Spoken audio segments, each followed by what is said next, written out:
নমস্কাৰ, মই আৰ্যকুল। আজি আপোনালোকৰ বাবে এটা মোৰ কনফিউজিং প্ৰশ্নটো মানে মোৰ মনলৈ প্ৰায় আহে, ভাবিলোঁ আপোনালোকৰ সৈতে শ্বেয়াৰ কৰোঁ।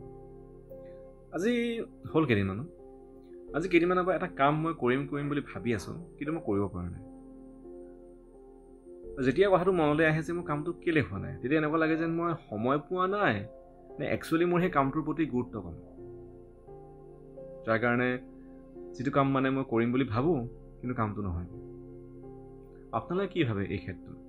একচুৱেলি সেই কামটোৰ প্ৰতি মোৰ গুৰুত্ব কম, সেইবাবে মই কামটো কৰা নাই, নে সঁচাকৈ মই ব্যস্ত যাৰ বাবে মই সেই কামটোৰ বাবে সময় উলিওৱা নাই? মোৰ এই প্ৰশ্নটোত বহুত কথাই লুকাই আছে। ইম্পৰ্টেণ্ট কাৰোবাক দিয়া আৰু কাৰোবাৰ বাবে সময় উলিওৱা। যি বস্তু আমাৰ কাৰণে বহুতেই ইম্পৰ্টেণ্ট, তেওঁৰ কাৰণে আমি সময় নাথাকিলেও সময় উলিয়াওঁ। এতিয়া উত্তৰটো আপুনি দিয়কচোন, যে একচুৱেলি মোৰ সেই কামটো নোহোৱাৰ কাৰণটো কি?